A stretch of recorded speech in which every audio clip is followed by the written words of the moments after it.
ఆచంద్ర తారార్కం వంశం నిలబడాలి. ఎక్కడో ఒక చోట వంశం ఆగిపోయే ప్రమాదం రావచ్చు. కానీ ఒక్కసారి ఎవడు సుబ్రహ్మణ్యుడి కావిడి భుజం మీద పెట్టుకున్నాడో, సుబ్రహ్మణ్యుడికి హోమం చేశాడో, వాడి వంశం ఆగదు. అటువంటి ప్రతిబంధకం ఉంటే తొలగిపోతుంది. ఇప్పుడు మీకు రాదా హోమం చేయడం, మరి మీరేం చెయ్యాలి అంటే కలియుగమునందు పురుషార్థమును వెచ్చించు. అందుకని టికెట్ పెడతారు. దాని మీద డబ్బులు సంపాదించడానికి కాదు. ఒక టిక్కెట్ పెడితే మీ ద్రవ్యాన్ని మీరు వినియోగించాలి. అది ఓ 1000 రూపాయలు అవుతుంది అనుకోండి, మీ దగ్గర 2000 పుచ్చుకోరు. ఎందుకు పుచ్చుకోకూడదు? అలా పుచ్చుకుంటే వీళ్ళు మోసం చేసినట్టు అవుతుంది. ఎంత అవసరమో అంత పుచ్చుకుంటారు. ఇప్పుడు మీరు ఈ ద్రవ్యం ఇచ్చి బాహ్య అంతఃశౌచమును పాటిస్తారు.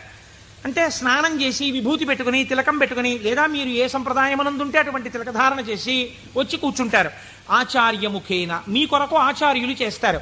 ఆ పదార్థములన్నింటి మీద మీ చెయ్యేసి మీ గోత్రనామాలు చెప్పి అక్కడ హోమం చేస్తారు.